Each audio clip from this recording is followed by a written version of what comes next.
प्रत्येक दिन पे आप अलग अलग साधना कर सकते हैं।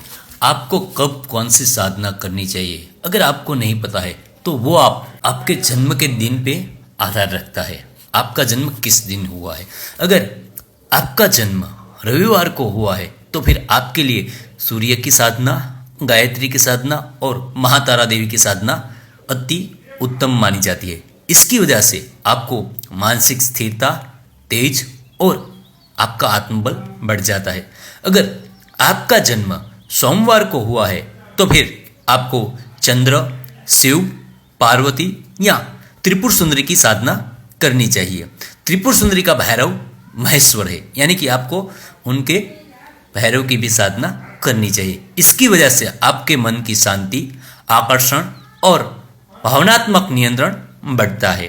अगर आपका जन्म मंगलवार को हुआ है तो फिर आपको हनुमान जी, भैरव और छिन्नमस्ता की साधना करनी चाहिए, या फिर भैरव छिन्नमस्ता का जो भैरव है उसकी साधना करनी चाहिए, जिसकी वजह से आपका शत्रुनाश, आपका साहस बढ़ सकता है, तंत्र शक्ति में वृद्धि हो सकती है।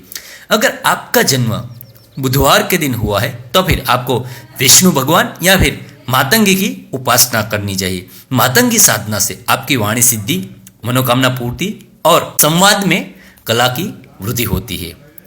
अगर आपका जन्म गुरुवार को हुआ है तो फिर आपको बृहस्पति, तारकेश्वर या फिर तारा देवी की साधना करनी चाहिए, या फिर अपने गुरु की उपासना करनी चाहिए, या फिर गुरु ग्रह की उपासना करनी चाहिए। इसकी वजह से आपके ज्ञान में वृद्धि, गुरु कृपा, आध्यात्मिक उन्नति हो सकती है। अगर आपका जन्म शुक्रवार को हुआ है तो फिर आपको लक्ष्मी जी, भुवनेश्वरी या महाकाली की साधना करनी चाहिए। इसकी वजह से आपका आकर्षण, प्रेम, धन और तंत्र सिद्धि में वृद्धि हो सकती है। अगर आपका जन्म शनिवार को हुआ है तो फिर आपको शनि की साधना, भैरव साधना या फिर काली की साधना करनी चाहिए। महाकाली या काल भैरव की साधना से आपकी तंत्र सिद्धि, रक्षा, नकारात्मक का नाश, इन सब में वृद्धि हो सकती है। आपके जन्म के दिन पर निर्भर रखता है कि आपको कब कौन सी साधना करनी चाहिए। अगर आपका उद्देश्य मन की शुद्धि करना है तो फिर आपको शिव या त्रिपुर सुंदरी की साधना करनी चाहिए। आपका उद्देश्य शक्ति की वृद्धि करना है तो आपको भैरव या छिन्नमस्ता की साधना करनी चाहिए। आपका उद्देश्य सिद्धि और आकर्षण को बढ़ाना है तो फिर आपको महाकाली की साधना करनी चाहिए।